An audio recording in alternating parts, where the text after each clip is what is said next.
Hello students, मैं हूँ doctor Abhishek Kumar and once again with a new topics that is one of the part of your syllabus, the poems, the soldier. In the previous video we have learned one of the poem by Kamla Das, and it was my grandmother's house. So I hope you must enjoy and must go through with the poems, and I think you must have inculcate the ideas what I have just tried to put with the medium of the video. So इस session में हम लोग next poem the soldiers के बारे में पढ़ेंगे and सबसे पहले जो इम्पॉर्टेंट बात है जब भी हम किसी पोएम के बारे में पढ़ना शुरू करते हैं, so being a reader, you are not only a readers to just learn the poems and enjoy, because there are so many different categories of the readers. So जहाँ तक आपकी बात है, that in which categories you come. So you are a learner, और आप इसलिए आपको सारी चीज़ों को जानना ज़रूरी है. Most importantly, when we start reading a poem, when we start the works of any of the poets or writers, so the first important thing is that we must know about the poet, कि poet के बारे में बहुत ज़रूर जानेंगे, और जब तक poet के बारे में जानेंगे नहीं, then आप फील नहीं कर पाएंगे that what actually the point of view of a poet.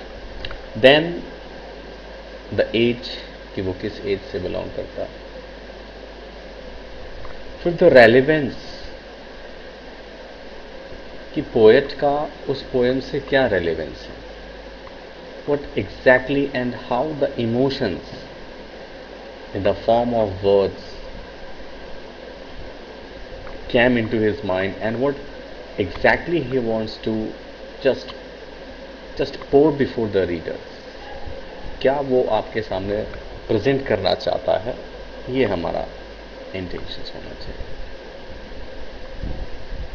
Rupert book के बारे में सबसे पहले हम जानेंगे. लिटिल इंफॉर्मेशन हम इसके जिस एज से बिलोंग करते हैं उसके बारे में जानेंगे. Then clearly we can have the idea that what kind of the relevance he has and so many things. So it's taking so much time now. So the next slide we have before you about the author, मतलब author के बारे में जानते हैं. So कि author क्या है क्या नहीं है. Okay.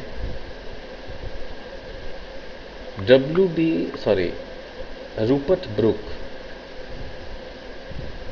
का जन्म 3 अगस्त 1887 को हुआ.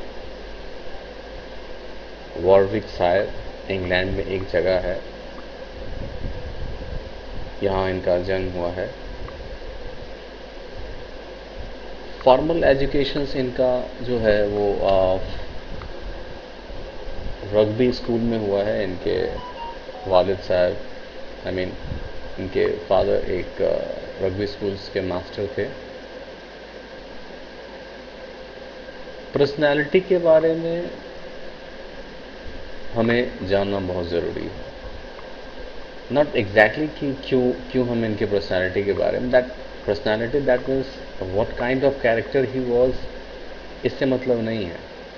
बिकॉज हम किसी भी पोएट के वो हर एक एस्पेक्ट्स को जानते हैं जो पोएट्स के बारे में, जिससे किसी राइटर्स का या अदर कंटेम्पररीज का या क्रिटिक्स का कोई आइडिया होता है। सो इनको the handsomest poet of the 20th century माना जाता है। 20वीं शताब्दी में, सॉरी 20वीं शताब्दी में जितने भी पोएट थे, उन सारे पोएटों में इनको सबसे हैंडसमेस्ट पर्सनालिटी के रूप में लोग जानते हैं। और इनके इन्हीं जो इनका बॉयज गुड लुकिंग है, इस गुड लुकिंग के वजह से जो एक Irish poet, the famous Irish poet W.B. Yeats ने उनके लिए रिमार्क किया that the handsomest young man in England. So the personality is really concern here. इसीलिए कंसर्न है क्योंकि W.B. Yeats के रिमार्क्स हैं यहाँ पे, that he remark that Rupert Brooke is no doubt believed the handsomest young man in England. Basically, he contributed to the bottom of his soul and heart to the First World War, which broke out in 1914. And that's why he very clearly knew the war and the partialities and the closeness, the proximity जो इनका जो है, जो नज़दीकी रहा war से।